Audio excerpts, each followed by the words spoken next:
Bom dia, boa tarde, boa noite, sejam bem-vindos a mais um vídeo aqui no canal. Eu me chamo Abner e no vídeo de hoje a gente vai continuar nos incrementando a respeito do desenvolvimento da disciplina, né? Ou seja, nós vamos nos disciplinar referente aos traçados químicos que desestimulam reações com as matérias. As nossas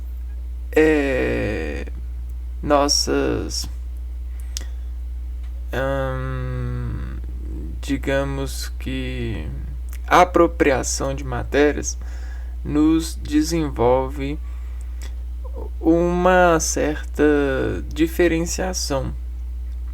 Todo esse volume diferencial ele tem uma tendência físico-química, né? E aí, para subtrair a química dentro dessa essência, a gente precisa de operar, né? E a operação ela precisa de um rendimento visual, e não só visual, mas transcendente, porque a gente comunica isso.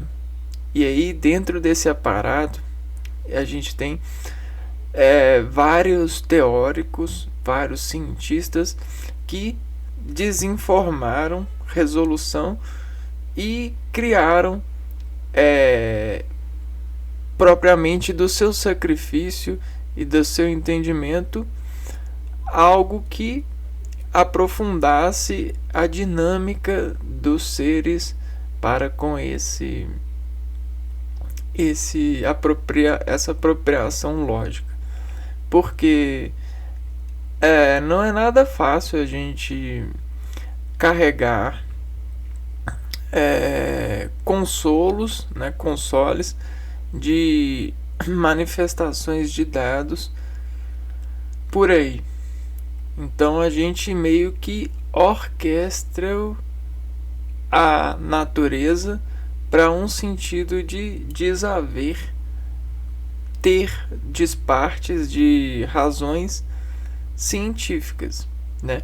E isso faz com que a gente reaja além do que a gente cansa de reagir por ter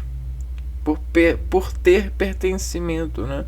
E aí esse é o substrato da disritmia química que nos faz ritmo contagiante para desenvolver apegos e materializações edificadas, quer dizer, diversificadas, né?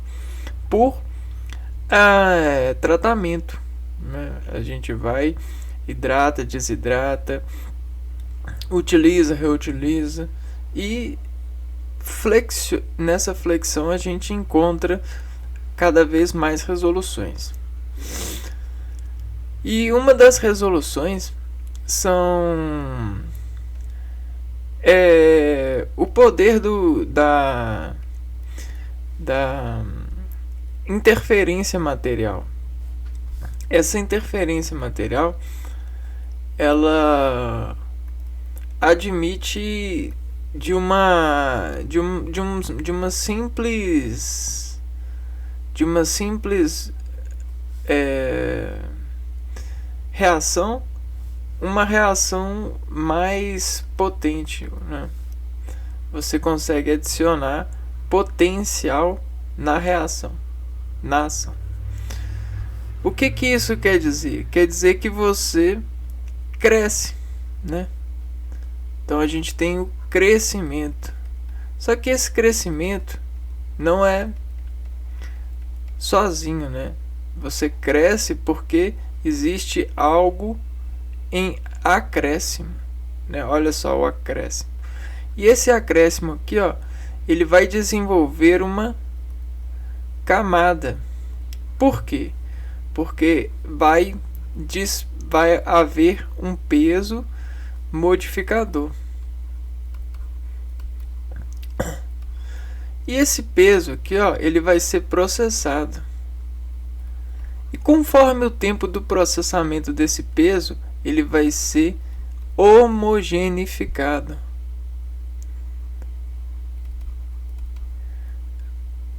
A partir de um processo que a gente chama de distribuição. E aí, isso tudo a gente tem a tendência de chamar de distribuição eletrônica.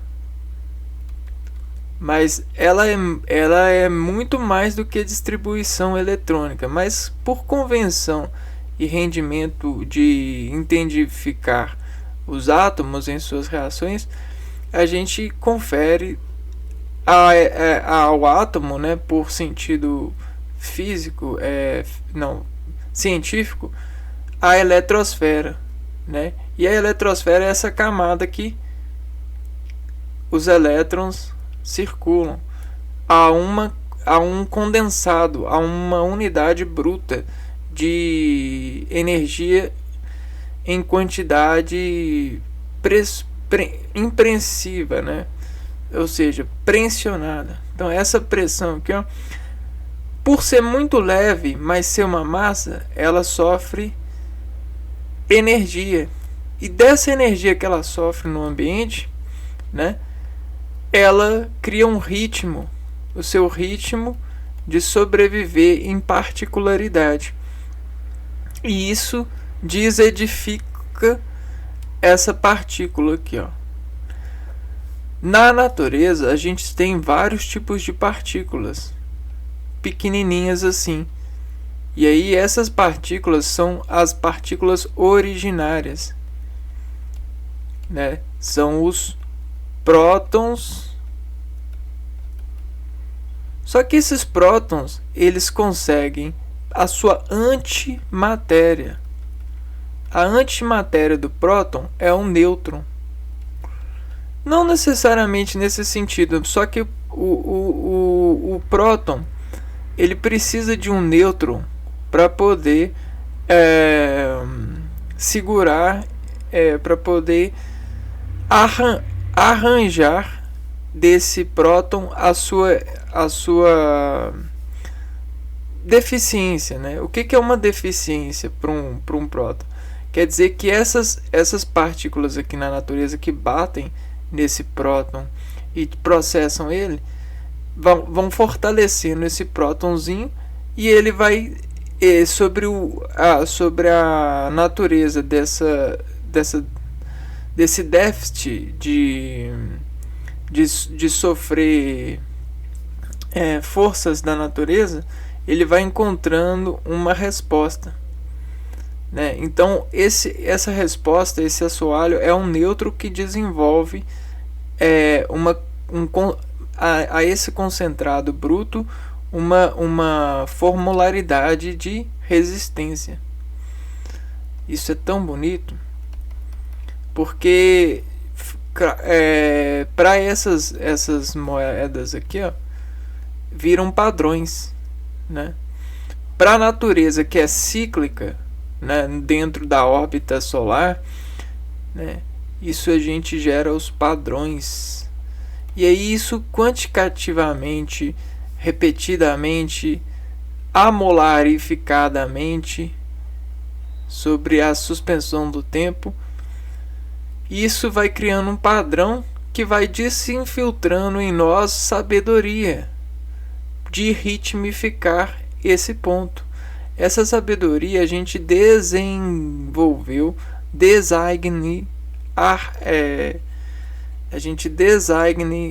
arritmificou sobre a aparência que substrata parecer com a gente um edifício lógico de símbolo edificar-se desse conhecimento, dessa contagem de padrões. E aí a gente chegou nos elementos. Só que todo esse arranjo de elementos, sobre suas locações e os seus rendimentos transformativos a partir desse percurso desamolar do tempo, né, criando a sobrevivência de cada uma delas, nos diz cobriu o que cobre, né? E o que cobre é o valor. É o valor que cobre. E o valor se diferencia por cobrir. E cada coberta a gente chama de camada. Então, para calcular o quanto vale um pontinho desse, a gente precisa de lentes que nos fazem ver além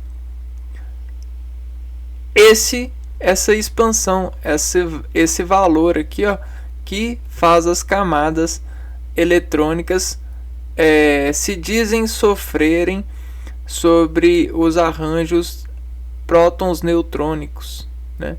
E aí ele vai conseguindo sobre essa relação uma eletrosfera cada vez mais expansiva sobre o efeito da reação desse vetor em adequação neutrinificada, né? E aí o que acontece?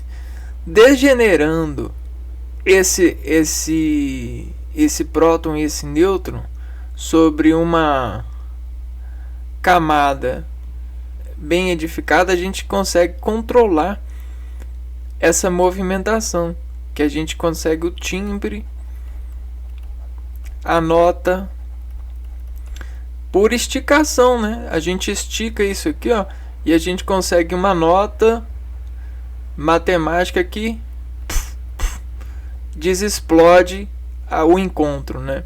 A gente consegue um timbre que diz pressionifica a partir dos nêutrons, e aí a gente consegue o além que a gente sentiu um dia sentir novamente, né? A gente consegue armazenificar, né? Armasignificar essa ciência aqui, ó, o sentido que vai além da primeira sensação, né? Então existe um retorno. E aí nesse retorno aqui, ó, nessa passagem de retorno que a gente está vendo aqui, o que nos faz a gente conseguir entrar novamente nessa camada é a passagem correta. Só que quando a gente passou muito tempo, vai ficando difícil encontrar passagem no universo dos sentidos, né? E aí o que esse edifício faz? Esse edifício faz voltas no tempo para poder encontrar a passagem do sentido certo. Isso é memória. Só que tudo isso é muito rápido. A gente tem uma velocidade aqui, ó, igual ou maior que a da luz. Porque a gente trabalha com várias luzes diferentes, variação de luzes. E o efeito somático delas é a contração sentimental. Só que o efeito somático da luz sobre o pulso de contração, ele organologicamente ele é muito veloz, porque ele tem uma escalar. E a escalar, ele faz um filetinho de luz ser no organismo um movimento de rochas, né? Um movimento de músculos, um movimento de partículas. E essas partículas, por serem bem pequenininhas assim, ó, elas têm um rendimento cintilante que vai aversionar velocidade muito grande nesse interior de universo, nessa corpuscularidade reunida em um sistema, o sistema orgânico. Então isso é muito interessante, né? Então, para conferir esse interesse, a gente vai agora entender o que é a camada de valência para o átomo, né? Ó, a camada de valência dentro do conhecimento atômico, né? A camada de valência é a última camada de distribuição eletrônica de um átomo. Por ser a camada mais externa, também é a que fica mais distante do núcleo atômico. Então, olha só. Dentro dessas coleções de voltas que a gente estava vendo aqui, ó, a volta, ela tem da partículazinha pequenininha, né? Desse embriãozinho aqui, ó. Ele tem a sua relação com o exterior. Essa relação com o exterior vai chamando moléculazinhas aqui, ó. Então a gente tem um próton, né? Esse próton aqui. E aí ele vai chamando nêutrons, ó.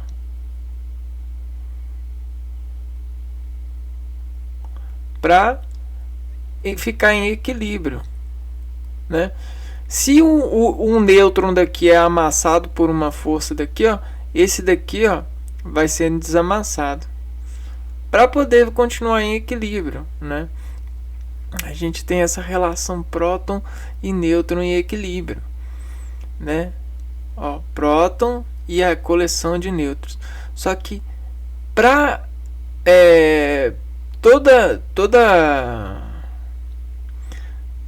tudo isso tem uma certa reação na atmosfera, na natureza.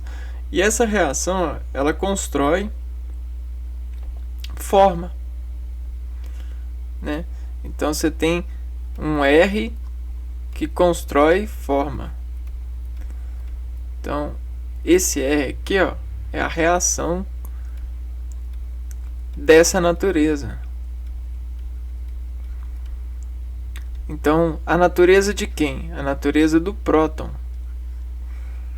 E aí o próton, ele chama, ele meio que se adere, os elétrons aderem, os nêutrons aderem ao próton, dependendo da proporção próton, e aí faz um elemento.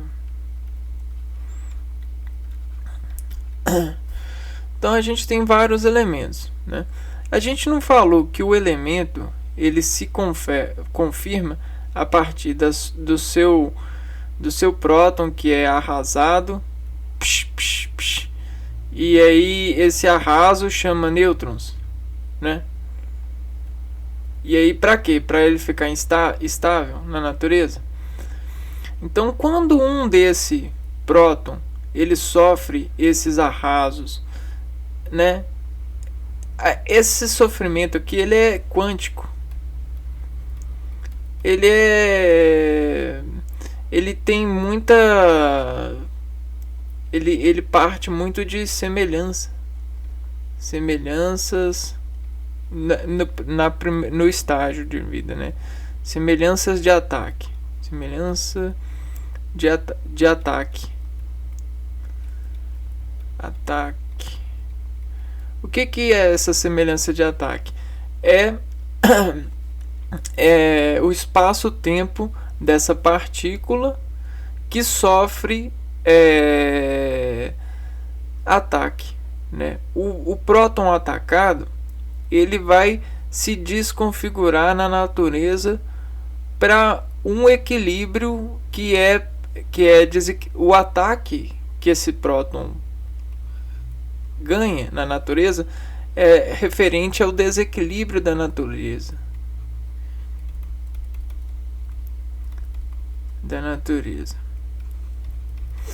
Então o desequilíbrio da natureza ataca para todo o canto. Então esse desequilíbrio aqui da natureza, cara, ele tá atacando tudo. Tá atacando tudo, né? Essa é a sensação natural desse desequilíbrio. E aí, sabe, nesse ataque todo, desse desequilíbrio da natureza, ele vai lá e ataca essa partículazinha aqui, ó. E aí essa partículazinha, esse prótonzinho, ele, sobre esse ataque, ele vai se desenvolver defeitos, né? Defeitos vão ser impressões defetivas.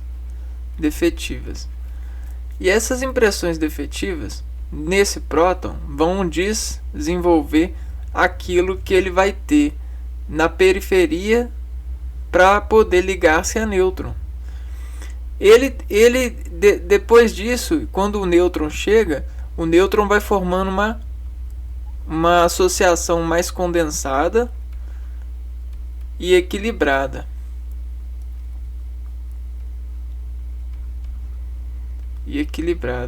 Que permite a estação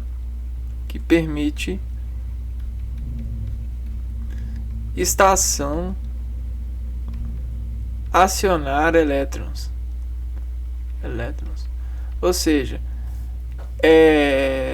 então esse sofredor aqui, ó, esse próton sofredor que conseguiu o nêutron nessa sua periferia aqui, ó, consegue agora desse estado fazer uma reação, né?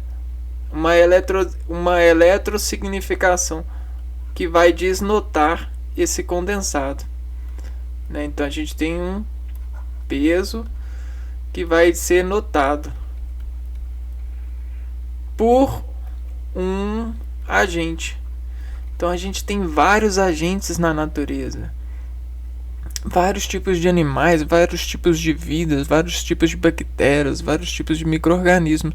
São esses os responsáveis de estarmos nesse nível de camada de valência, de informalaridade, pela desadequação de buscar equilibrar-nos nesse estado de desequilíbrio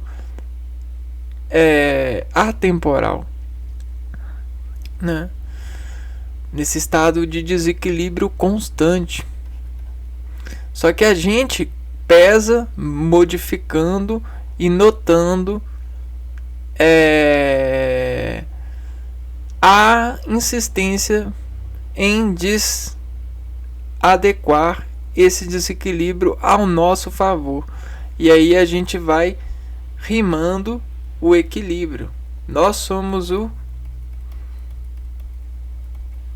efeito da precisão, né? A gente tem aquele modelo de servir-nos tanto dinamicamente como simetricamente a conexão com o plano. Essa conexão que as primeiras vidas, as primeiras particularidades se fundamentaram para que a gente viesse posteriormente continuar esses cuidados dentro desse plano, que é uma camada também. E aí por registro de consentimento, de entender cientificamente propriedades de contas, né, utilizando as operações simbolizadas pelos números, a gente conseguiu convencionar que a última camada, né, ela consente o equilíbrio quando ela tem, olha só, 4 pares de 4 pares de elétrons. O que é isso, pares? Quer dizer que isso está para as dimensões conhecidas, né? Essas dimensões conhecidas. Só que aqui, dependendo desse conhecimento, a gente pode ter uma desescala de pares e de proporções muito grande, né? Só que quando a gente fala de átomo, a gente está falando do menor possível. Menor possível. E esse para nós é o menor possível. É o 8 dentro dessa adequação de entendimento do menor possível, que é um átomo. Um átomo. E a sua camada, né? Então esse átomo aqui, ó, na verdade é para nós um pontinho assim, ó. Mas é bem menor que isso aqui. Assim, os átomos adquirem estabilidade quando tem 8 elétrons na camada de valência. Isso acontece com os gases nobres. Eles apresentam a camada de valência completa. A única exceção é o elemento hélio, que possui 2 elétrons. Então a gente tem uma exceção aqui, o hélio. Então, 8 elétrons na última camada.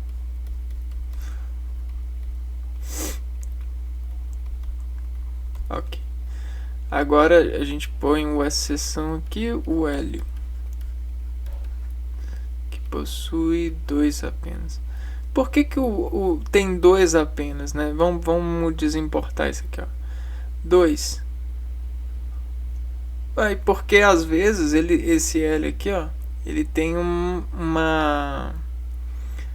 ele tá preso, ele tá preso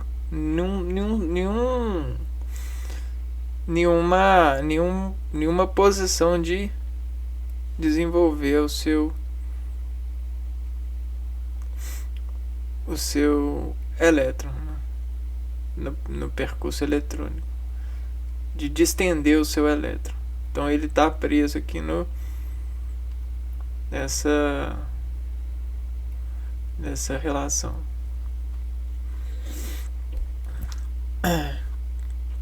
Camadas da eletrosfera.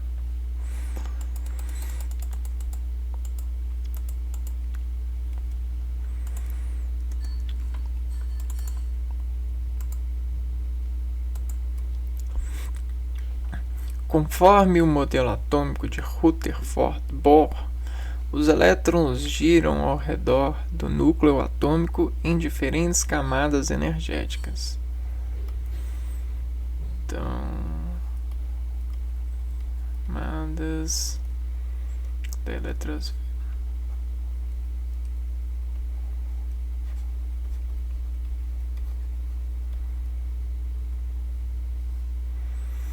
Então, eles giram ao redor do núcleo atômico em diferentes camadas. Então, vamos lá. Se eu estou ligado a um núcleo e eu vou girar o entorno dele, né? Não importa se eu vou girar aqui, se eu estou nessa parte aqui, se eu estou aqui. Ou importa? Importa, né? Porque isso aqui significa o raio, né? O raio dessas questões que a gente já vai falar aqui, vai descolocar a camada em um nível, né? Vamos pôr que a gente tem aqui, ó.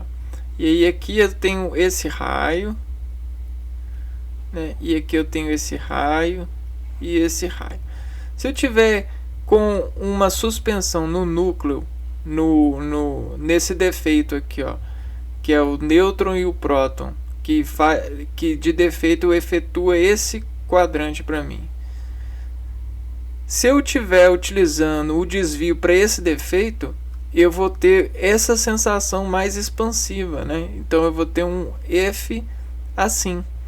Se eu tiver com esse, se eu estiver desviando para esse, chutando para cá, funcionando para esse, eu vou ter esse efeito.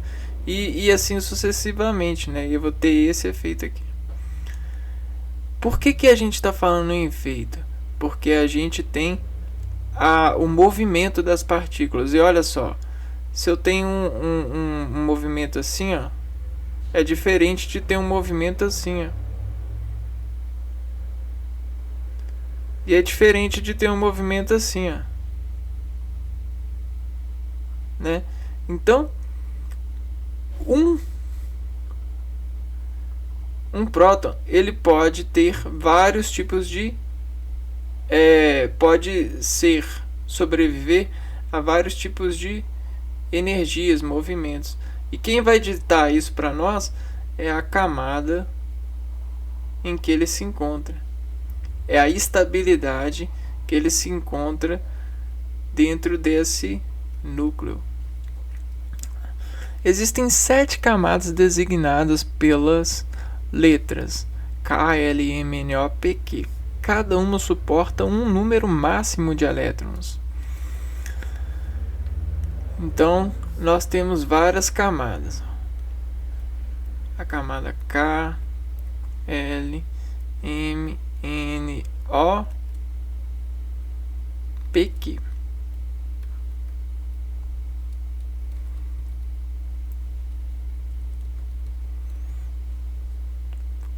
K. Opa. Outra cor. Camadas K, L, M, N, O, P e Q. Se você for pensar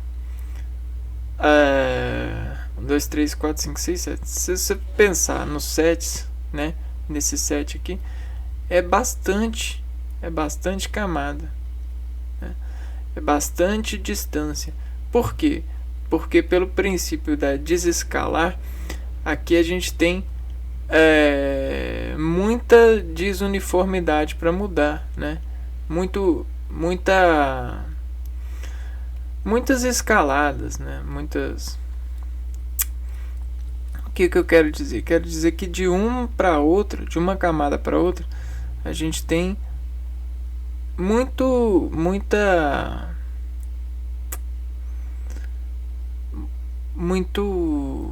muita coisa para poder instalar.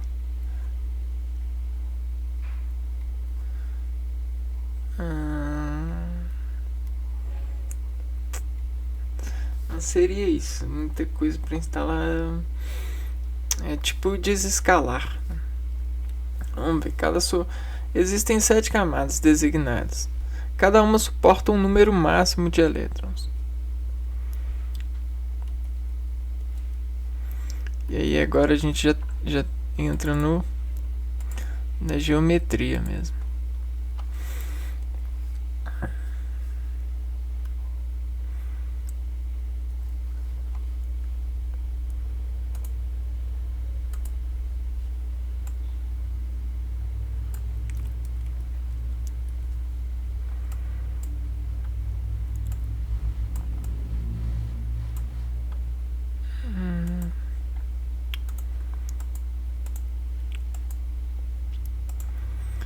Então aqui, ó, nós temos as camadas partindo daqui, ó, que esse é o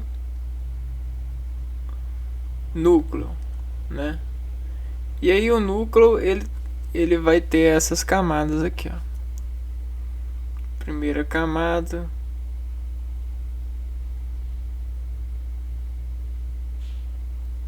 segunda camada,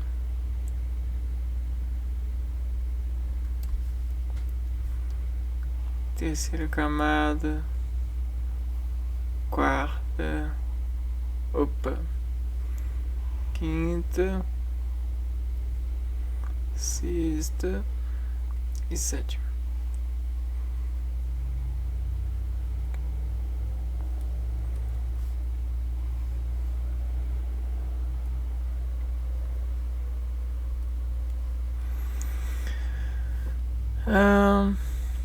E aí cada uma tem o seu nível, né?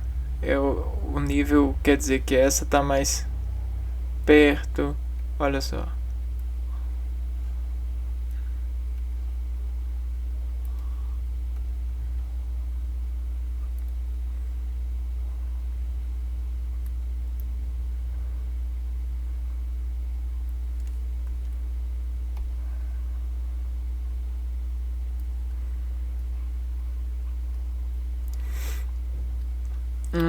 Número máximo de elétrons.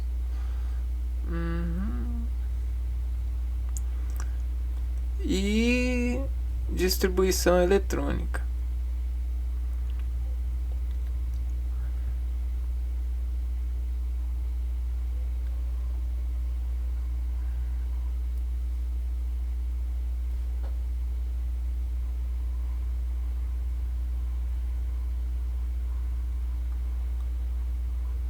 Pronto.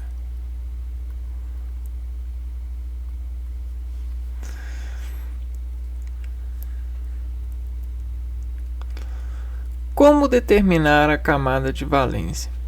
A camada de valência pode ser determinada de duas formas: distribuição eletrônica e tabela periódica. Então a gente pode fazer a distribuição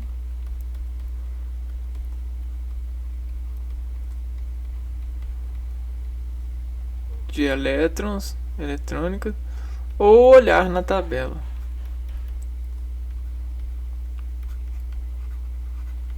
Então a tabela aqui, ó, é um instrumento tecnológico.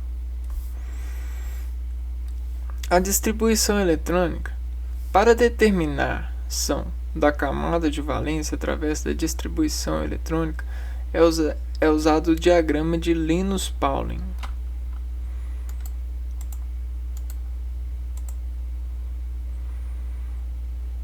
Então, vamos lá. Distribuição eletrônica. A distribuição eletrônica ou configuração eletrônica é a forma como os elementos químicos são ordenados, considerando o número de elétrons que eles possuem e a sua proximidade do núcleo atômico. Então, o que acontece? A gente vai ver aqui quantos elétrons ele tem e em qual nível ele está. Em qual nível? O nível não é aquilo que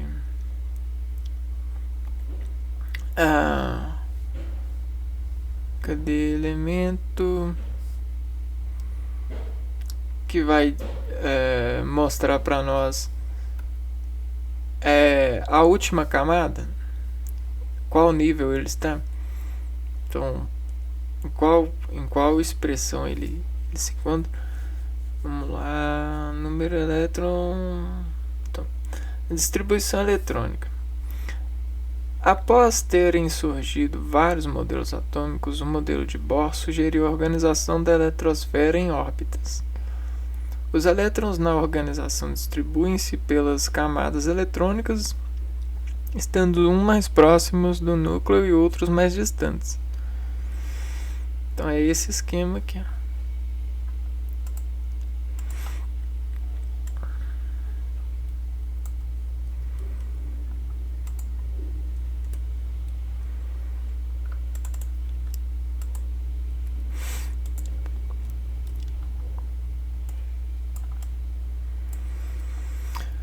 Então surgiram as 7 camadas, quais são representadas pelas linhas horizontais enumeradas de 1 a 7. Os elementos que constam nas mesmas linhas apresentam o mesmo número máximo de elétrons e também os mesmos níveis de energia. Com isso, é possível observar que os elétrons encontram-se em níveis e subníveis de energia. Assim, cada um possui uma determinada quantidade de energia. Então, você tem número máximo de elétrons e níveis e subníveis de energia. Assim, cada um possui uma determinada quantidade de energia. A camada de valência é a última camada eletrônica, ou seja, a camada mais externa do átomo. Segundo a regra do octeto, os átomos possuem a tendência de estabilizarem e ficarem nêutrons.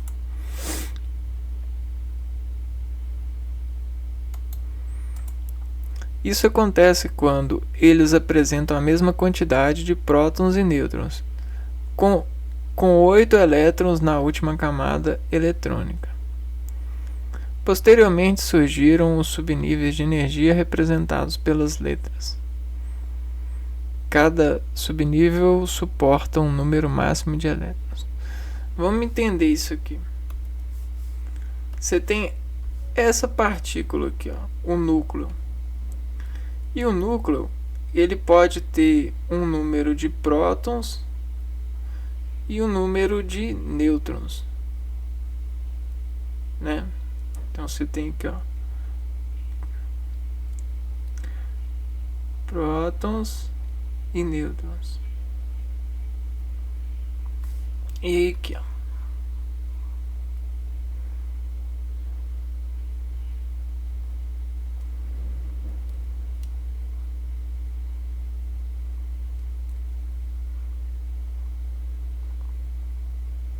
e a gente tem um número de prótons e de nêutrons. Esse número de prótons e de nêutrons sobre o encontro dessas partículas aqui, ó, eles se chocam. Tá vendo? E aí esse choque aqui no interior, eles liberam uma força para o exterior. Então conta comigo. 1, 2, 3, 4, 5, 6, 7. Tá, isso aqui, ó, seria o modelo constante ideal, né?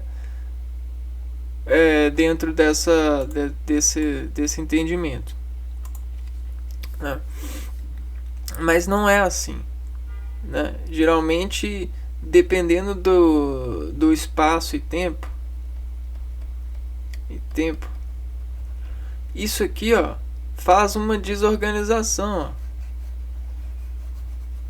né? Então, em um ambiente adequado, ela vai sair assim, mas também não assim. Por quê? Porque a primeira, ela vai sair bem assim, ó.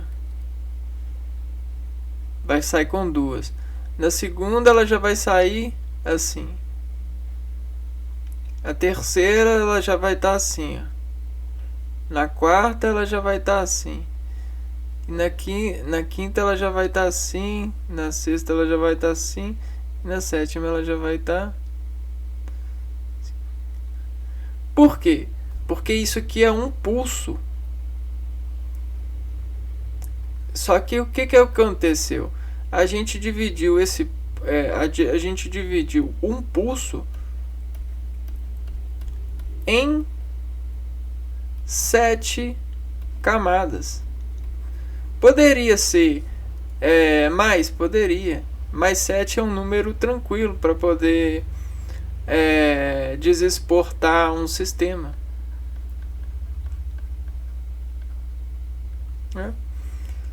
Então, 7 é um número tranquilo para desesportar um sistema. Poderia ser mais? Poderia. Eu poderia ter, sei lá, 7 elevado quantas camadas eu quiser. Só que eu teria que fazer um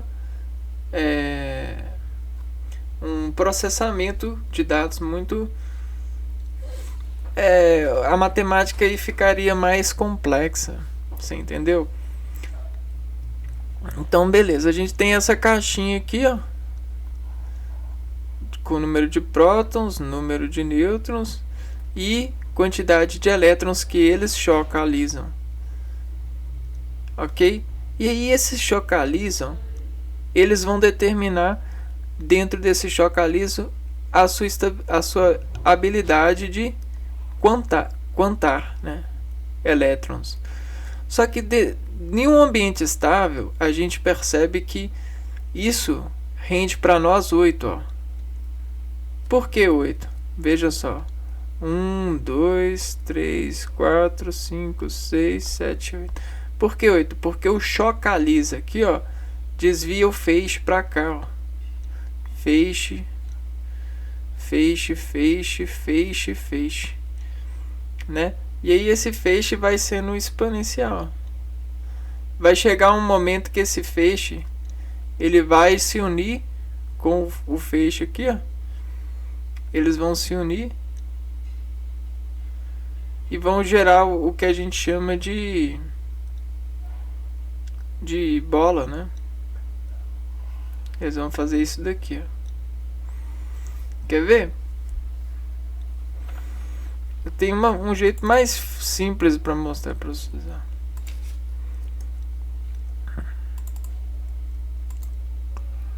A união dos feixes. Você tem o Z, quantidade de prótons, N, quantidade de elétrons, e a sua valência. Só que essa valência aqui, ó, ela estoura para cá e vira uma para cá, uma para cá. E da mesma forma pro outro lado desse verso. É a mesma. É só o espelho da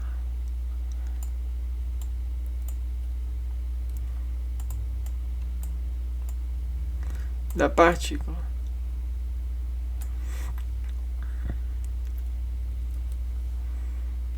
Olha que legal.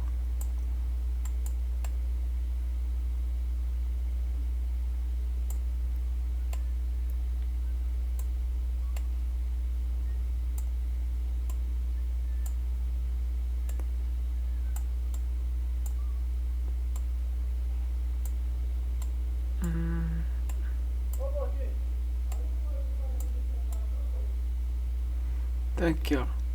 Isso aqui, ó, vai ser a reação deles. Dan, dan, dan, dan. E aí, viu o que acontece? Acontece isso. Só que isso é um modelo meio que estável, né? Porque realmente acontece isso. Mas acontece para todas as dimensões, ó. Você pode ter para cá,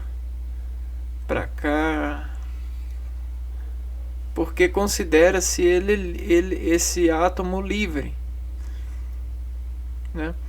Porém, dependendo do encaixe desse átomo, que nós representamos assim, ó, número de Z e N, né? Dependendo desse coisa, você pode ter várias forças de intempéries que desfundamentalizam esse átomo e até ionizam ele. O que seria um átomo ionizado? Seria um átomo que perdeu uma coisa aqui, ó. Então o movimento dele oscila e choca, instabilizando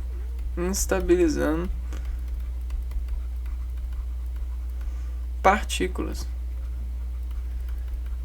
Por quê? Porque ele é um átomo desafinado.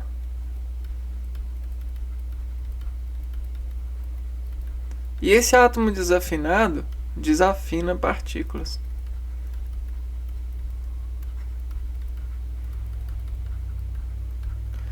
Por efeito radioativo, né?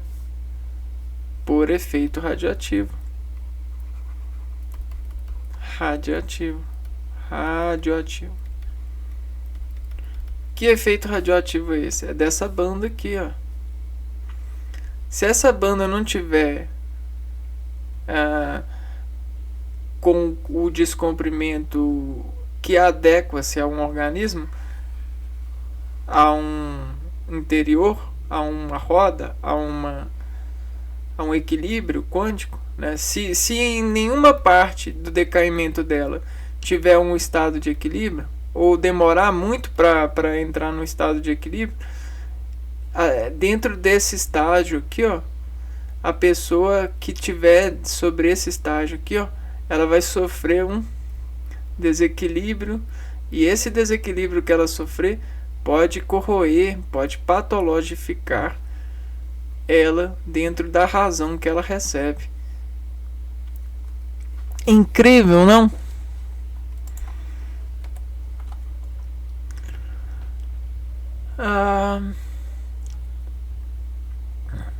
E aí a gente tem também, posteriormente surgiram subníveis de energia representados pelas letras minúsculas S, P, D e F.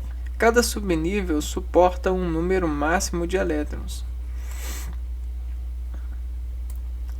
Então a gente tem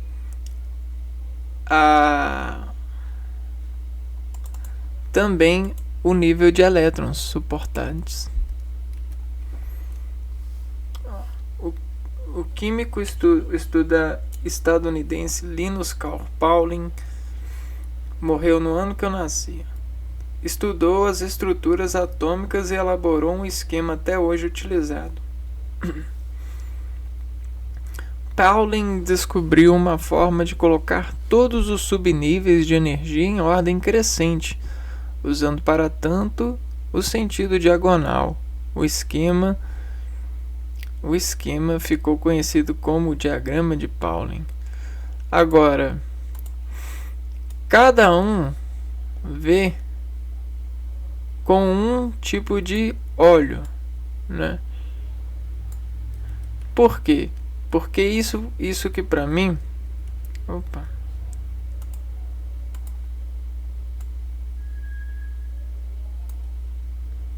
não,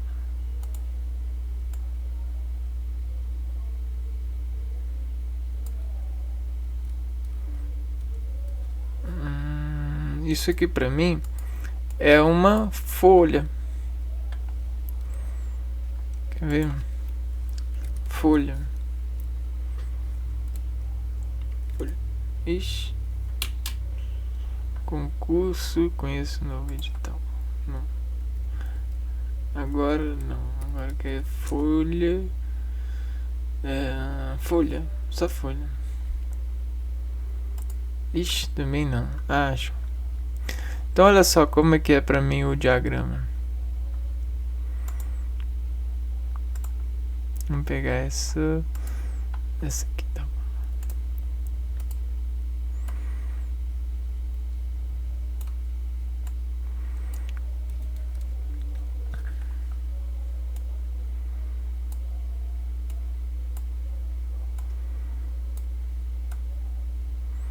Olha que legal.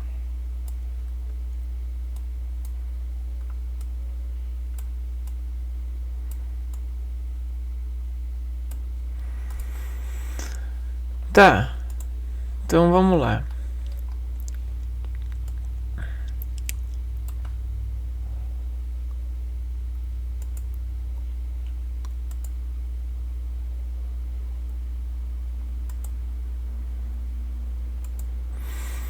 A ordem crescente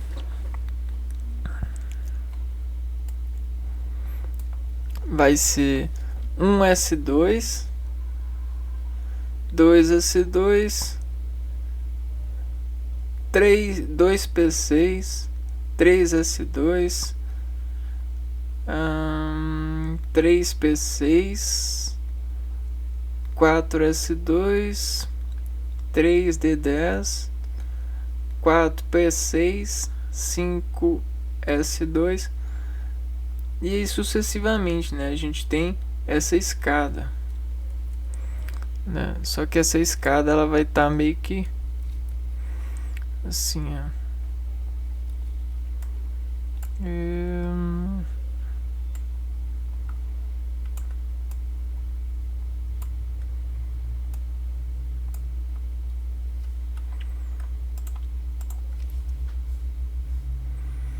Olha aqui. Tchan.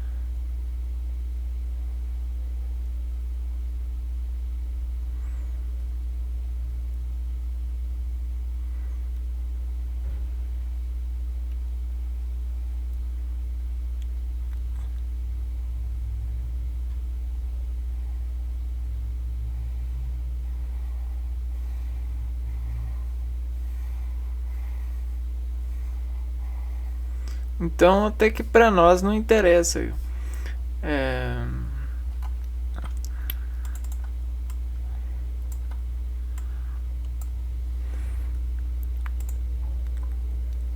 Olha só como é que tá a escada.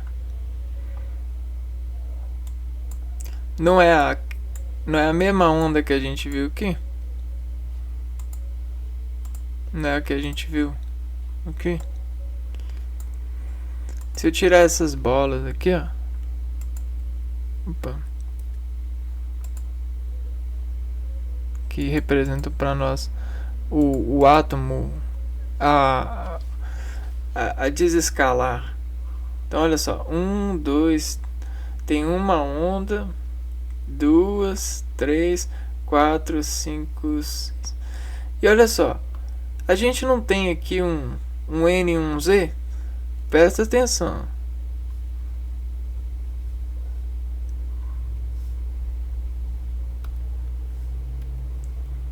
Olha, um N e um Z. Um N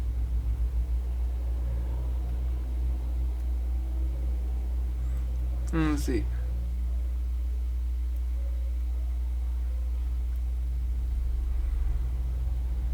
Um N e um Z. Um N e um Z.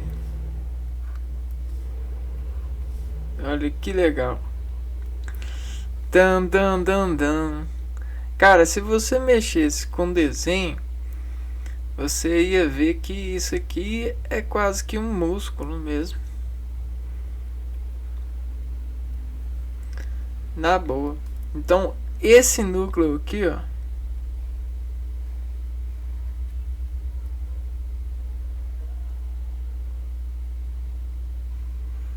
tem o seu desencontro com a natureza assim, ó. Né? Que legal, cara. Então a gente tem várias formas de ver isso. A gente tem o núcleo e a gente tem a expansão que ele faz, né? Ó.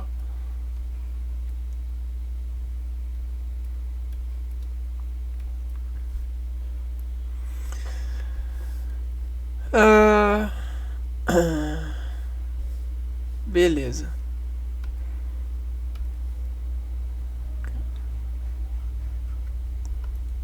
Ok, chefe. Observe que o número indicado à frente do subnível de energia corresponde ao nível de energia. Por exemplo, em um S2. S indica subnível energético.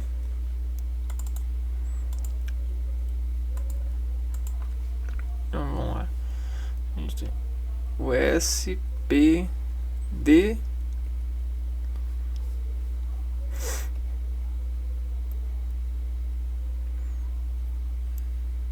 F. SPDF.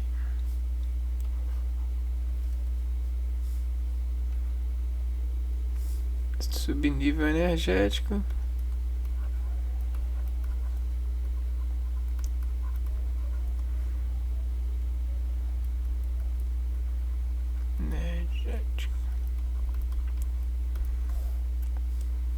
Um indica o primeiro nível localizado na camada.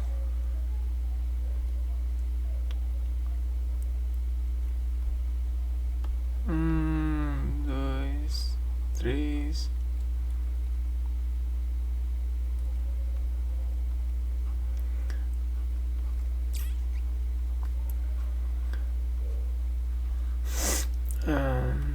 Fica o nível localizado na camada.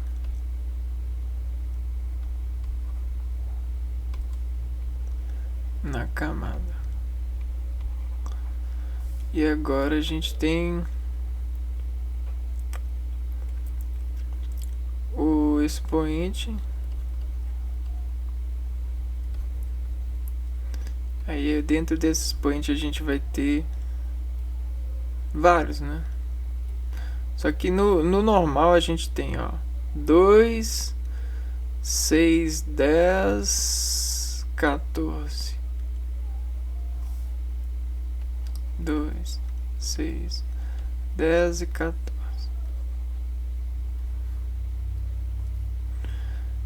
Expoente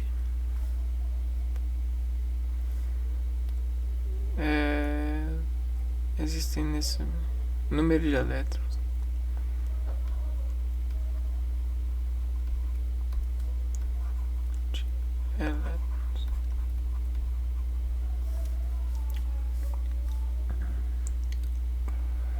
E aí, como a gente vai fazer a distribuição eletrônica?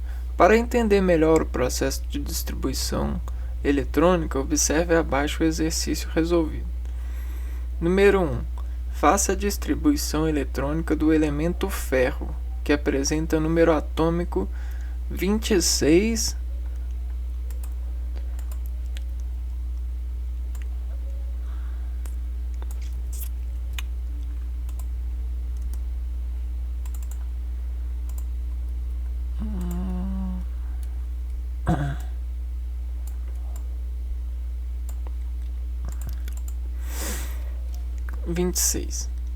Então, olha só, o que a gente tem aqui? Ó? A gente tem o Z, que equivale a 26. Ao aplicar o diagrama de Linus-Pauling, percorre-se as diagonais no sentido indicado no modelo e preenche-se os subníveis de energia com o número máximo de elétrons por camada eletrônica, até completar os 26 elétrons do elemento. Então, vamos pegar aqui uma tabela e contar até 26. Ó. Então, a gente tem, ó, como é que falou? Ao aplicar percorre diagonais no sentido de cada modelo, preenche subníveis de energia aqui, ó.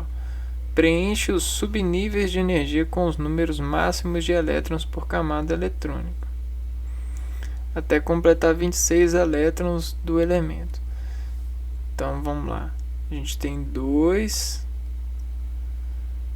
6, não, 2 mais 2 mais 6, 10, mais 2, 12, mais 6, 18, mais 2, 20. E aí aqui a gente vai ter 30. Então 30 menos 4 é 26. Então eu tenho que ter 6 aqui, ó. Deixa eu ver. 2, 3D10. Não, ó, então eu fiz a conta errada. Peraí, conta errada.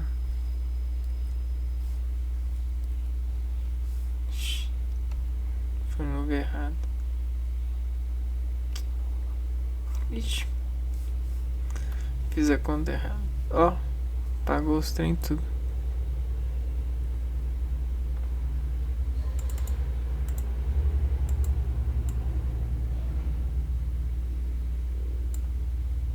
Deixa eu ver, Ctrl Z. Ctrl Z. Ah, é porque é pra cada um. Então vamos lá de novo.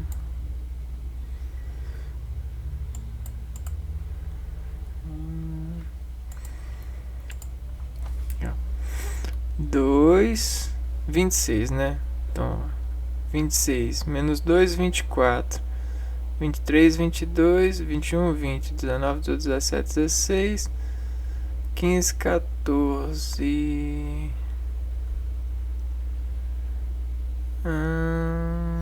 13, 12, deixa eu ver, 11, 14, 13, 12, 11, 10, 9, 8, 7, 6, o que eu tô fazendo errado? 26 elétrons. Para fazer a distribuição, esteja atento aos números totais dos elétrons em cada subnível. nas respectivas camadas eletrônicas. Então vamos lá. 2, 6, 3, vamos lá, 6, 7, 8, 9, 10, 26, dá 30 aqui. Observe que não foi necessário fazer distribuição eletrônica em todas as camadas, visto que o número atômico do ferro é 26. Então estava certo. Assim, a distribuição eletrônica desse elemento é representada da seguinte maneira: 1s2, 2s2, 2p6 e 3d6. A soma dos números expoentes totalizam 26, ou seja, o número total de elétrons presentes no átomo de ferro. Beleza. Se a distribuição eletrônica for indicada por camada, representa-se da seguinte maneira: K2, L8, M14 e N2.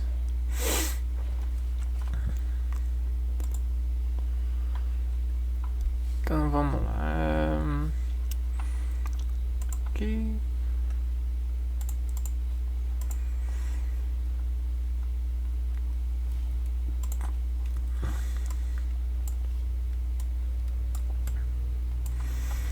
Olha que legal que a gente vai fazer agora.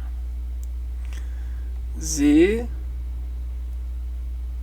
né? 26. E aí o que a gente vai fazer? Nós vamos colocar nesse Z aqui.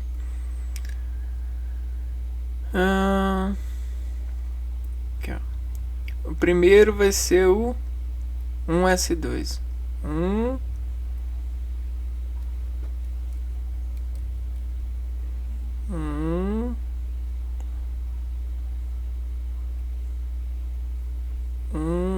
1s2.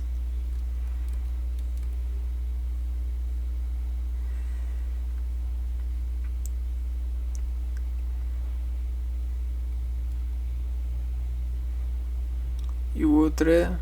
Então essa aqui é a camada S. Agora na camada... Agora é o 2s2. 2s2. Então tem 1s2 e 2s2. Agora vai ser o 2p6,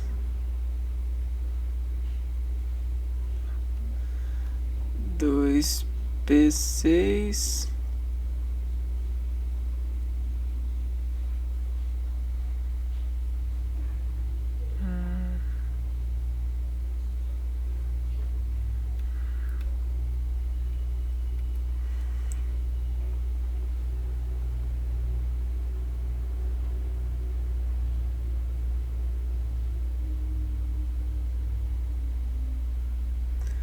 dois P6,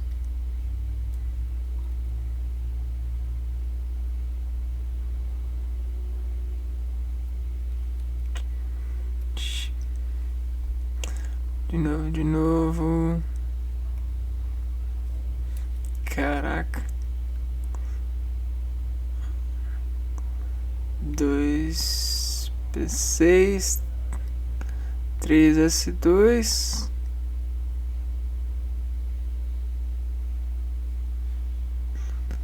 três D10.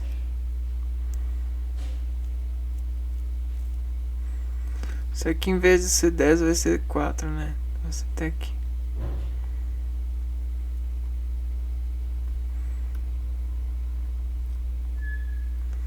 Então olha só. Esse é o ferro.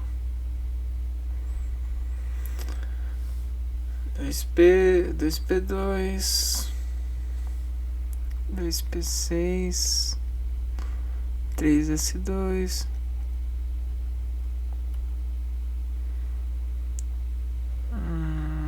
3S2,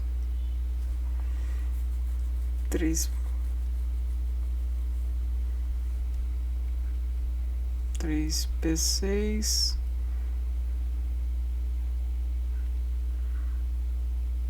4s2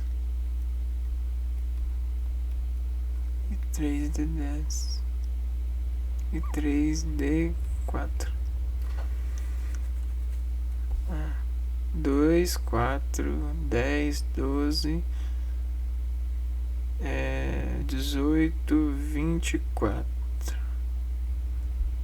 26.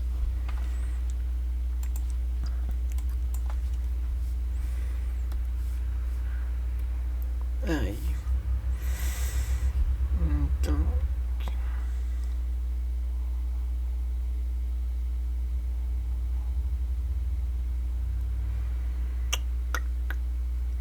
Mais ou menos assim que ficaria, né? Então, olha só que legal.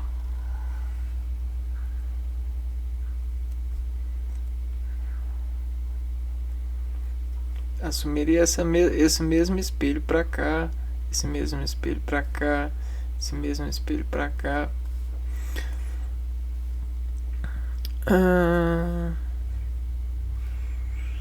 Tá, se a distribuição eletrônica for indicada por camadas, representa-se da seguinte maneira. Então, se a gente falar das camadas, K, L, M, N, O, P e Q, aqui a gente vai até a camada M, né? A gente vai até a camada... Não, na verdade a gente vai até a camada N, porque a gente utiliza esse daqui também.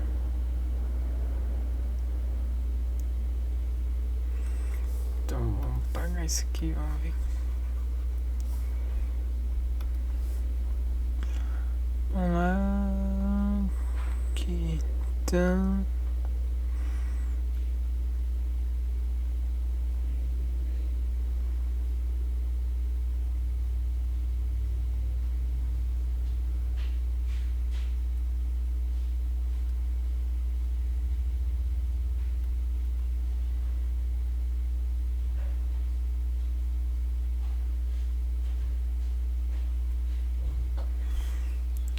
Aqui. E aí ficaria aqui, ó,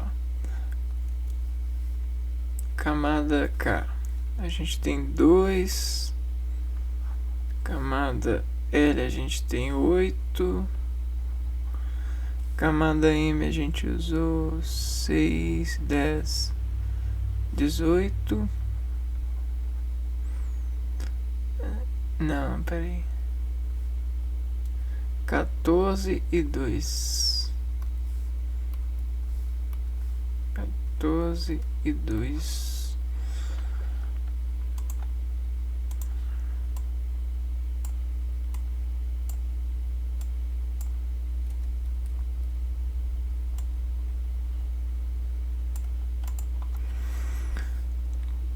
Onde que tá? Aqui, ó. Camada M. 2, 6 e 6, 12, 13, 14, real, que aqui a gente usou só 6. E é isso, né? Bacana, aproveite para testar. Na tabela periódica, como é que fica, né? Na tabela periódica, isso é mostrado da seguinte forma.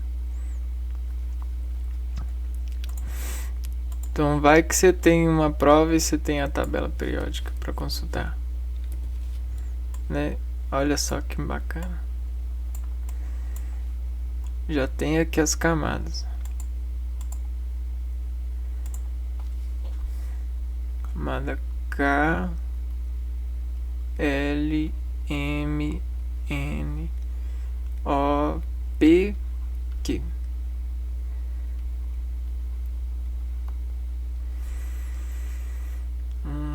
Que legal.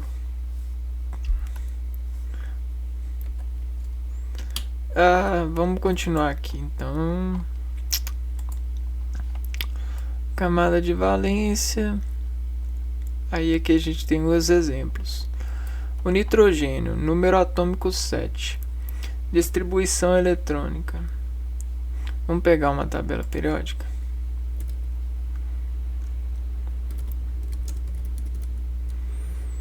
Tabela periódica.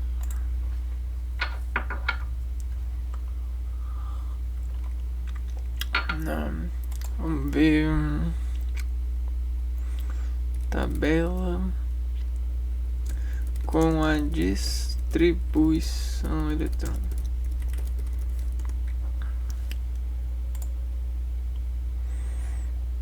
Vamos ver se a gente acha alguma aqui.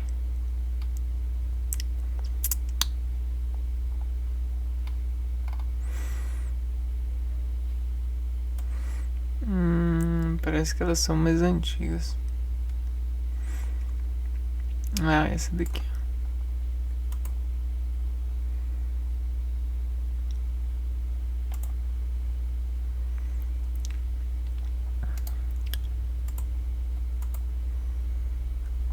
Ixi, muito pequeno.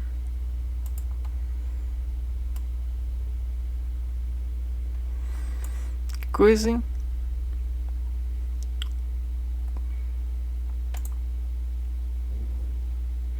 Será que nessa tem?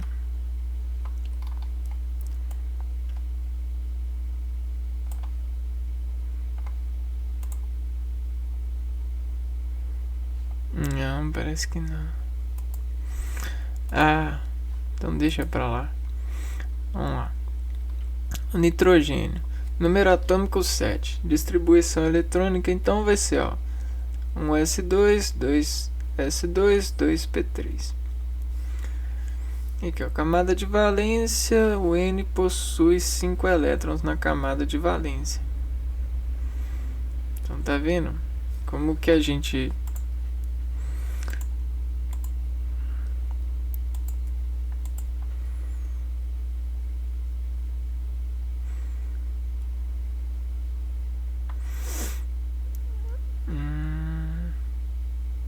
O nitrogênio possui 5 elétrons na camada de valência.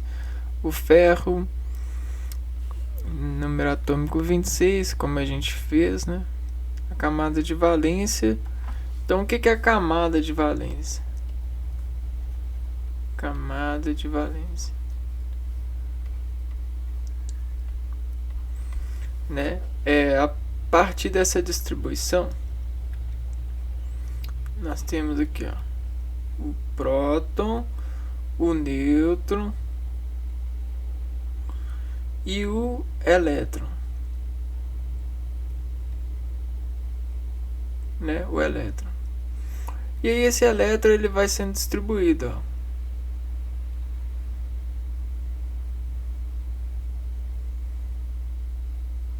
ó. Opa, chegou aqui, ó. Aqui, ó, vai ser a... Peraí. Aqui é a camada de valência. E aí essa camada de valência, o que vai acontecer com ela? Ela vai ser isso aqui.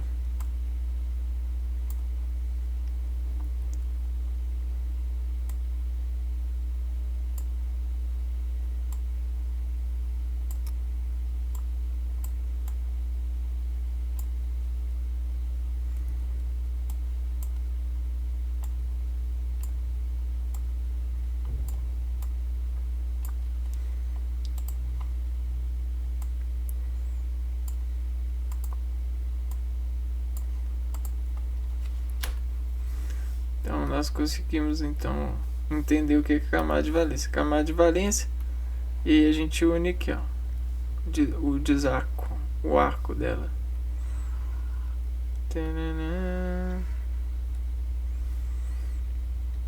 Essa é a camada de valência. E aí na camada de valência a gente tem um subnível, S, P, D, F, e um expoente que representa quantos elétrons tem. Agora, a regra do octeto é para ligações, né? Não para átomos normais.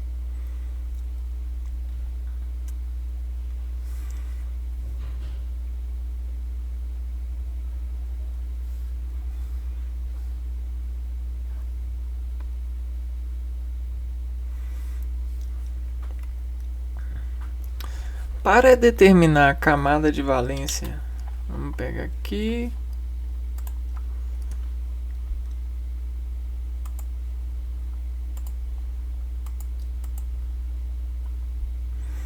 Ah, tá bom.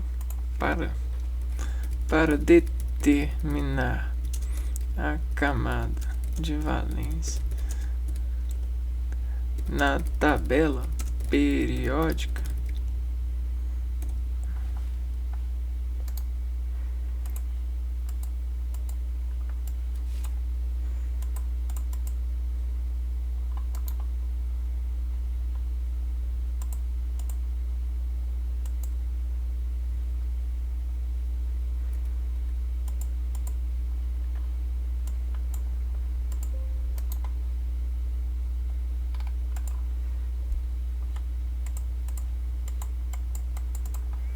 o que a gente vai fazer?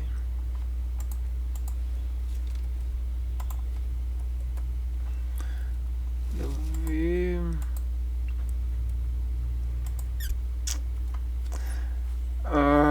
É preciso identificar o período e a família do elemento. Período e família do elemento.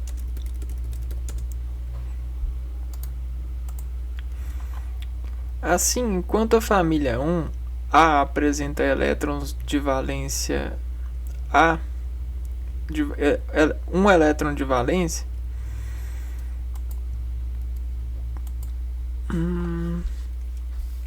então a família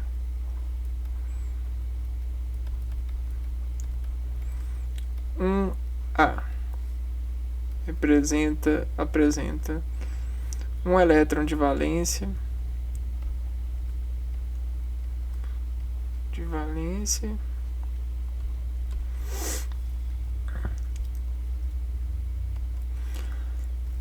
A2A apresenta 2 e assim sucessivamente. 2A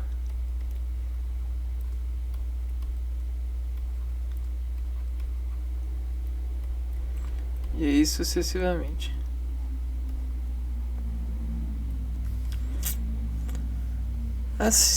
Os elementos químicos constantes na mesma família da tabela periódica apresentam o mesmo número de elétrons na camada de valência. Porém, isso só é válido para os grupos 1, 2, 13, 14, 15, 16 e 17. Então, para os grupos 1, 2, 13, 14, 15, 16 e 17. 15, 16 e 17. Onde que está a nossa tabela periódica? Aqui.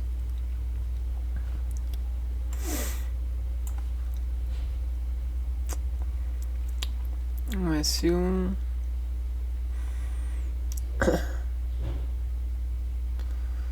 Períodos, grupos 1, família 1A, 2A,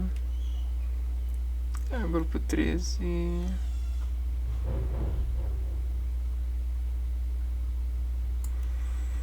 então, grupo 1, 2, 13,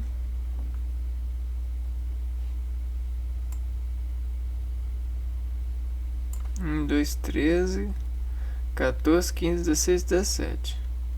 O 18 também não. Então só esses aqui, ó.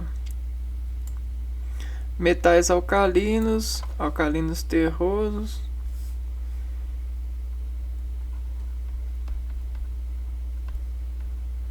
Alcalinos, metais alcalinos terrosos.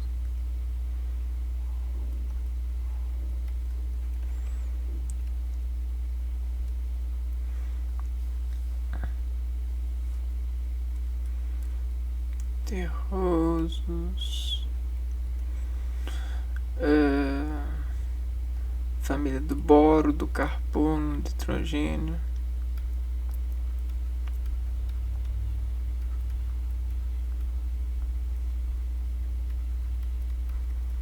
Hidrogênio, calcogênios e halogênios.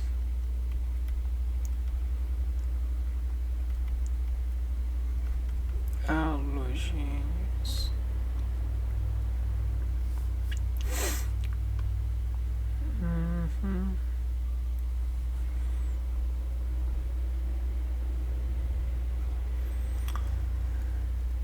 Beleza. Para os elementos que não é possível essa relação, deve-se usar a distribuição eletrônica. Não esqueça, as ligações químicas surgem da necessidade de estabilizar os átomos. Então é aqui, ó, nas ligações químicas. Boa. Deixar isso bem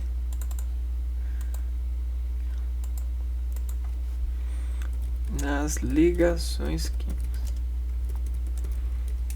Então a gente tem a necessidade da estabilidade.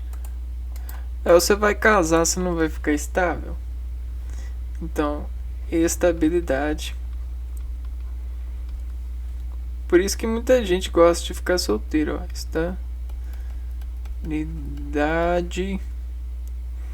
Estabilidade nas ligações. Então essa estabilidade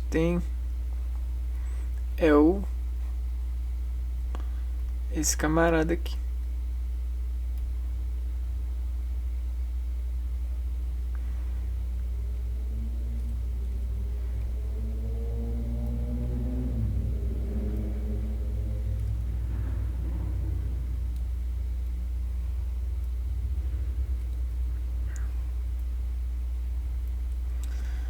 Na verdade não é chifre. Não é chifre. Estabilidade é isso aqui, ó. Tu viu que eu já ia fazer o chifrezinho aqui? Mas não, a estabilidade é mais que... É diferente de chifre, tá vendo? Viu que eu ia fazer o chifre aqui? Não, mas estabilidade é diferente de chifre.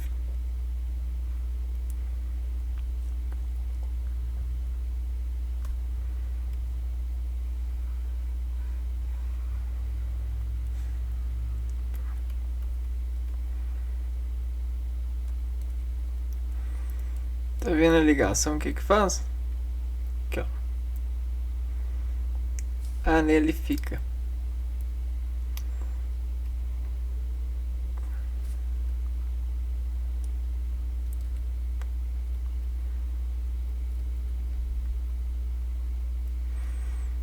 Caramba. Isso aqui. Esse ângulo aqui tem que ser igual a esse aqui. Isso tem que ser igual a isso. E isso tem que ser igual a isso. Senão não tem uma estabilidade.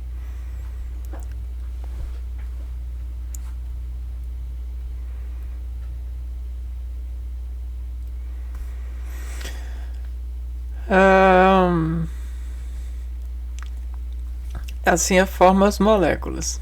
Assim que forma as moléculas. Formação de moléculas.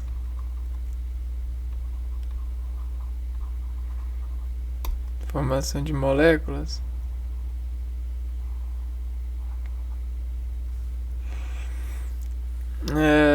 Feito mediante a doação de elétrons da camada de valência. Doação de elétrons da camada de valência.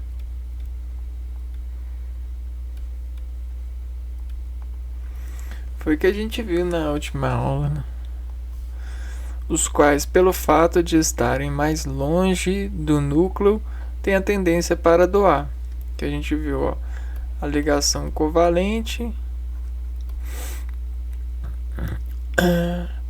que doa mesmo, a ligação metálica, E a ligação, não, iônica.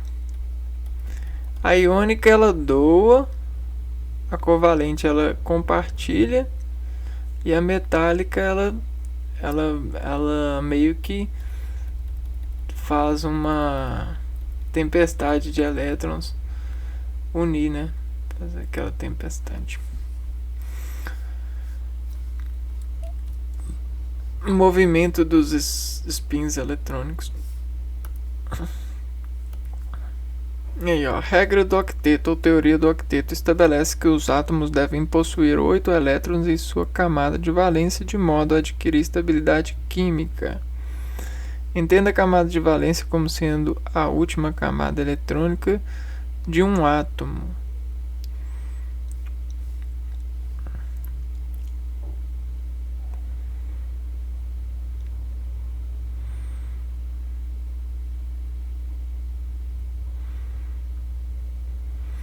Em uma ligação química, um átomo tende a ficar com 8 elétrons em sua camada de valência no estado fundamental, semelhante a um gás nobre.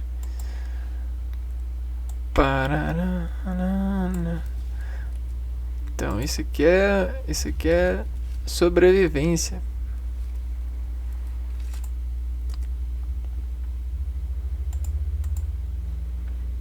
Esse aqui é o estado da arte da sobrevivência.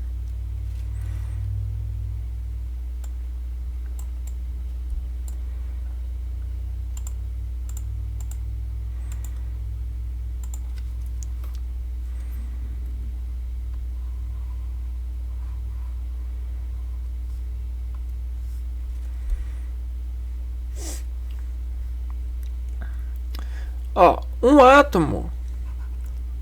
átomo X pode se unir a um átomo X? Sim. Então aqui esse átomo X quer dizer que ele vai ter, né, nesse seu coisa, ele vai ter aqui, ó, 2 e 2, né? E aí vai chegar um momento em que ele vai fazer sua eletrosfera, né? Sua desparticularidade. E essa desparticularidade vai fazer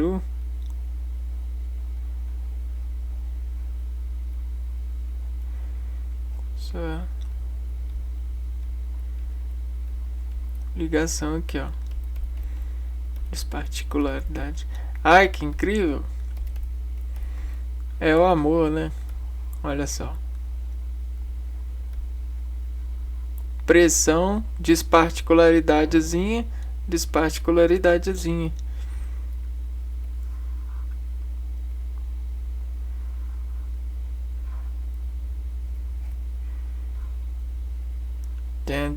Tchan. Ih, que ruim, que feio. Volta a fita. É aí.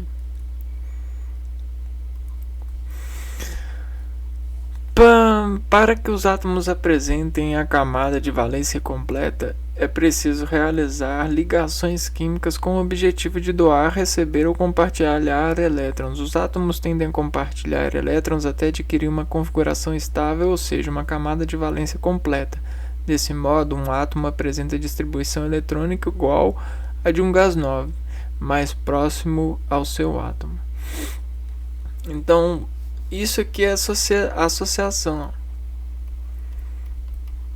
né? Não adianta, cara. Se a gente não fazer associação, a gente não chega a lugar nenhum, porque a gente desequilibra a coisa.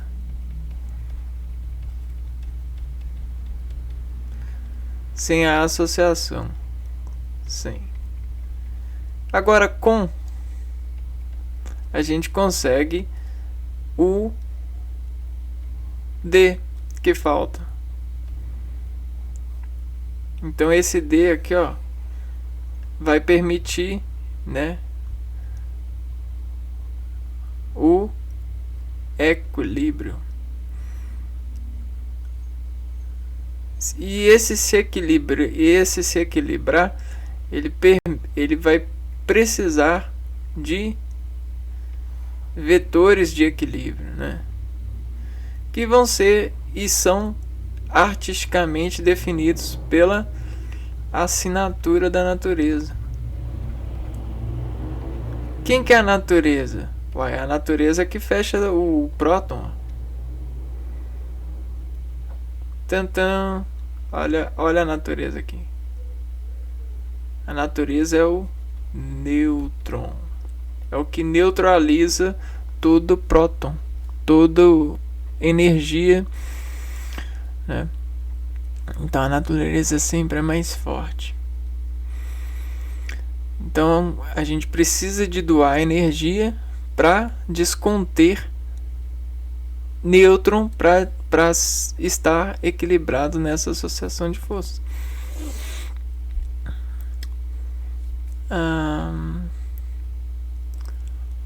Os gases nobres da família 8A são os elementos da tabela periódica que possuem... Não, eu estou no lugar errado. Aqui, ó. Desse modo, um átomo apresenta a distribuição eletrônica igual a de um gás nobre, igual a um gás nobre mais próximo ao seu número atômico. Os gases nobres família 8A são os elementos da tabela periódica que possuem 8 elétrons na camada de valência. A única exceção é o elemento hélio, que possui 2 elétrons. Então essa camarada aqui, ó, esses camaradas aqui, todos têm 8 elétrons na sua camada de valência.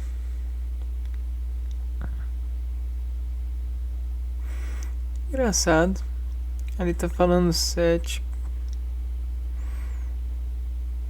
Ah, entendi. 6, 8. S2P6. Todos são S2P6. S2P6.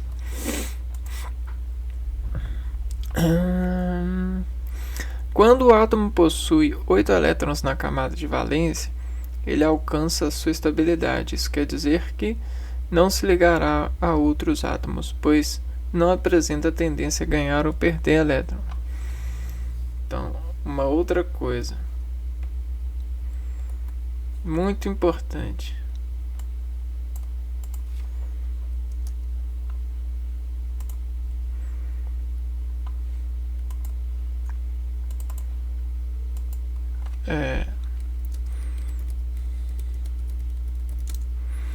Não se une, senão dá problema.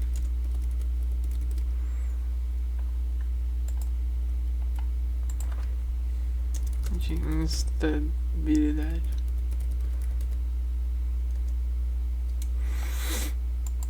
Então, quando um átomo ele tá lá, ó, na sua realização,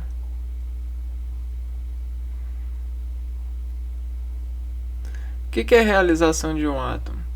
É ter movimento. Mas movimento operativo. Operativo é a partir do seu princípio de ligação, a partir de sua natureza. Então qual que é o movimento desse negócio aqui? A contração, né? Porque ele faz contração aqui, ó. E essa contração permite ele a estabilidade interior, né? Sempre em decaimento. Então você tem um decaimento de partículas.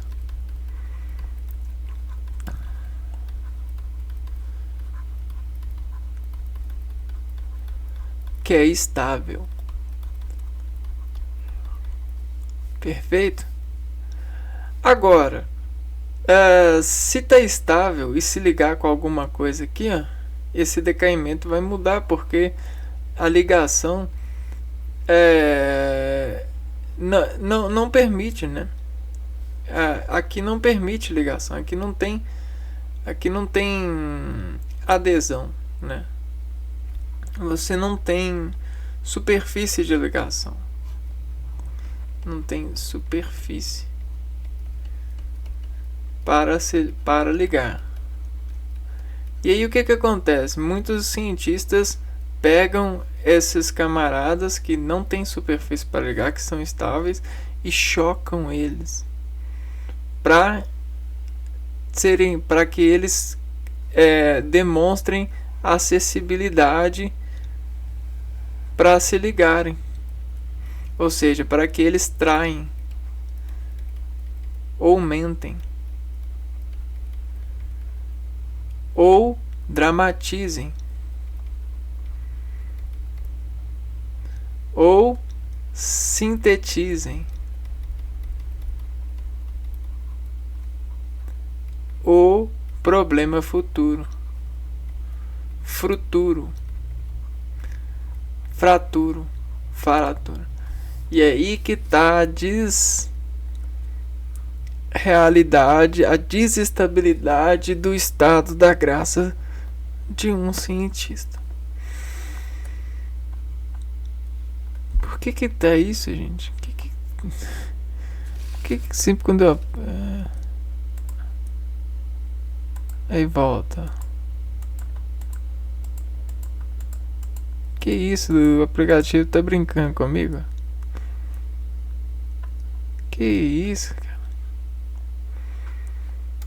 Entendi nada. Régua.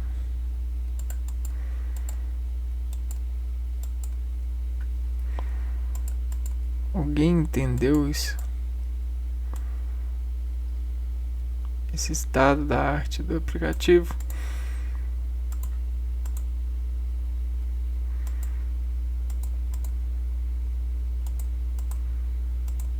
Ó, o negócio parece que... Sei lá. Ah, tá. Parece que tá... Aqui.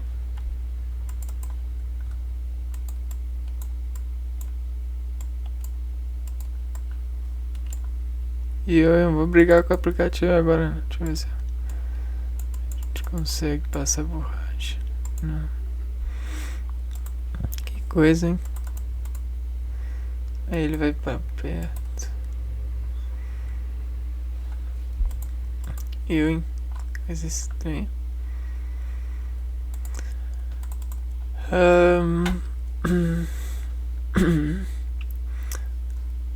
Então, ó, e por isso não encontramos composto na forma de gases nobres, porque eles não se ligam. Exemplos. Confira alguns exemplos de ligações químicas realizadas com o objetivo de alcançar os 8 elétrons da camada de valência. Então, se a gente distribuir o cloro, né, se a gente pegar aqui, ó, cloro,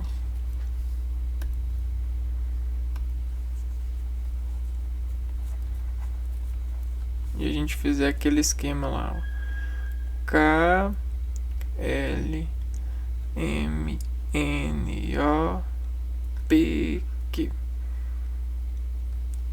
Aqui a gente tem um S2, não, um S, na verdade aqui é assim, ó,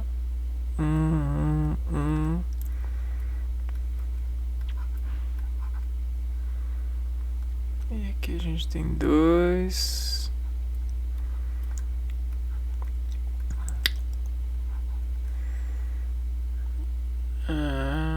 Como é que é?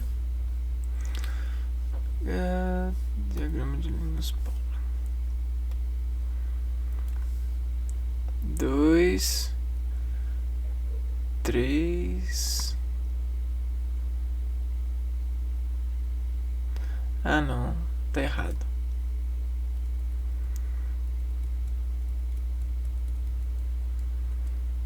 Tem 1, 2, 3, 4, 5, 6, 7.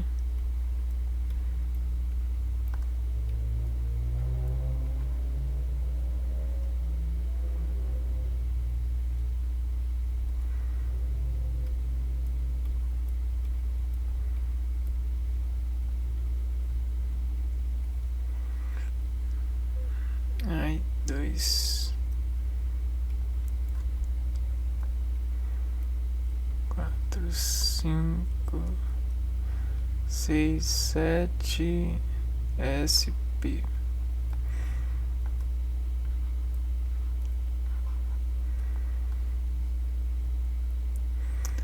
Aí agora eu tenho 3, 4, 5, 6, 5, 6, P, Q e 4 e 5 F. Acho que é assim, 4, 5 F. E aqui a gente vai ter, né, ó, S, P, Q, F. 2, 6, 10 e 14.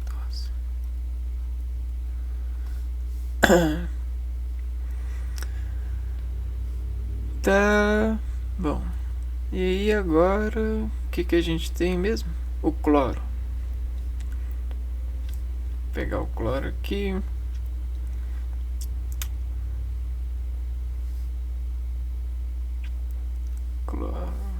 Cloro. Ele tem número atômico 17. Então aqui, ó, cloro 17. Não, é isso mesmo, 17. Então a gente vai fazer a distribuição desse cloro, 17. Então aqui a gente tem 2, 6, 10 e 14. E aí começa aqui, ó, 2,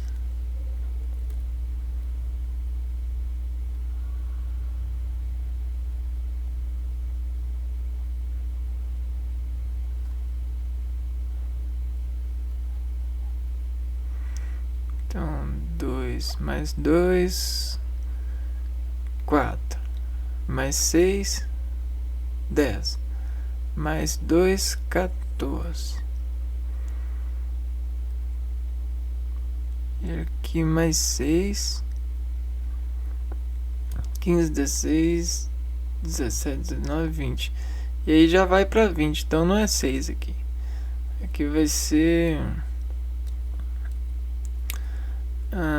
2, 4, mais 6, 10, mais 2, 14. 15, 16, 17, vai ser 3, né? Então vai ser a última camada do cloro, vai ser 3S2, 3P5. 3S2, 3P5. 3P5. Essa é a última camada.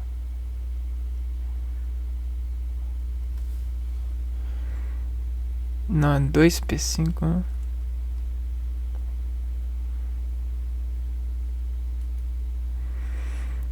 S é 3P. 2, 4, 10, 12. Isso aqui, 15, 16, 17. 2, 4, 10, 12, 13, 14, 15.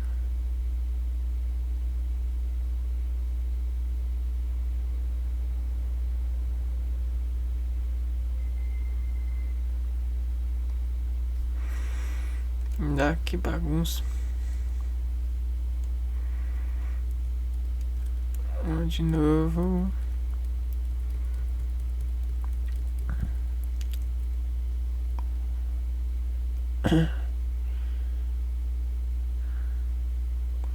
Um S2. Um S2. E agora a gente tem 2 S2. 2S2. Aqui a gente tem 4. 17. E aqui a gente vai ter o 2P6.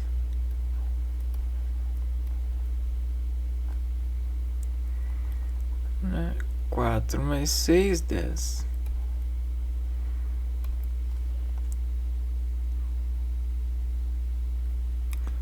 E aí agora a gente entra aqui, ó. 3P6. Não, né? Chega assim.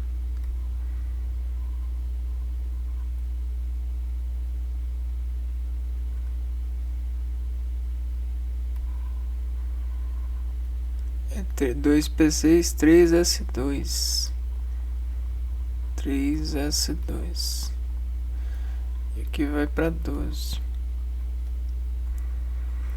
E agora sim o 3P6.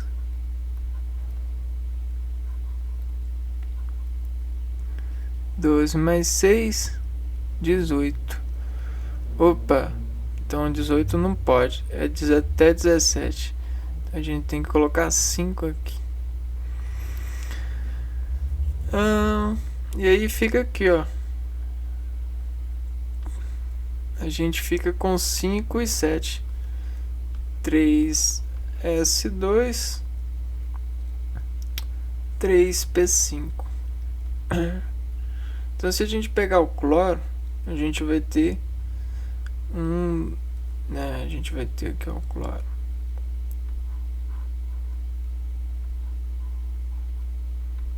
CuL, Cl. E aí a gente vai fazer aqui o Cl e vai preencher aqui, ó. A gente vai ter 1, 2, 3, 4, 5, 6, 7. Opa! Olha como é que esse 7 faz na natureza. E fica assim, ó.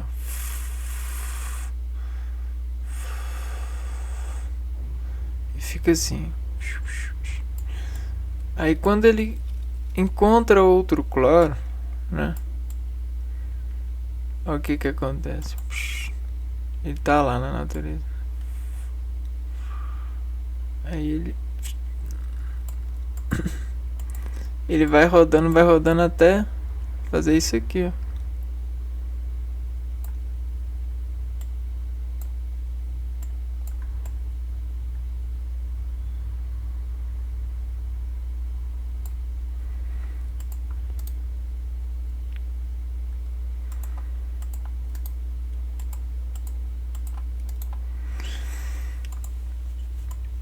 E aí a gente tem uma molécula de cloro.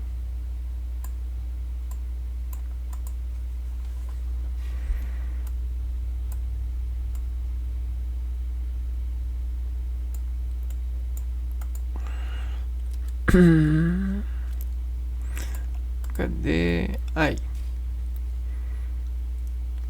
Né? Essas duas partículas, elas conseguem fazer isso. O oxigênio possui 6 elétrons na camada de valência. Para tornar-se estável, ele precisa de mais elétrons, que serão obtidos através das ligações químicas. O oxigênio pode ligar-se com 2 átomos de hidrogênio e formar uma molécula de água. Essa é uma ligação covalente, e cada hidrogênio compartilha com seus elétrons. Cada hidrogênio compartilha um de seus elétrons. Assim, o oxigênio passa a ter 8 elétrons na camada de valência. Então é isso, né? Esse foi o vídeo de hoje, falando da camada de valência.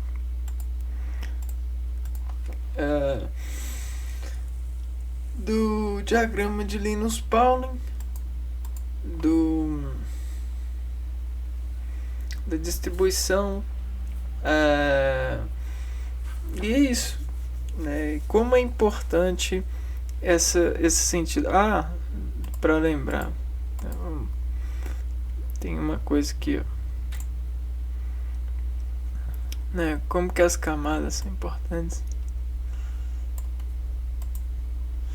Camadas, elas são utilizadas para várias coisas, né? Olha só, isso aqui é uma representação.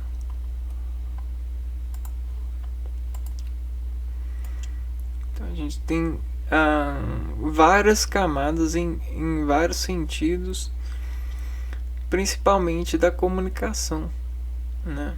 Energias e tais.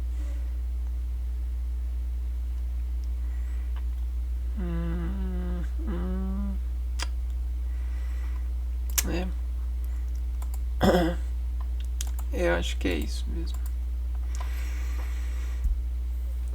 Então a gente vai ficando por aqui. A gente se vê no próximo vídeo falando de mais conteúdos sobre esses entendimentos de química. Um abraço para você e até o próximo vídeo.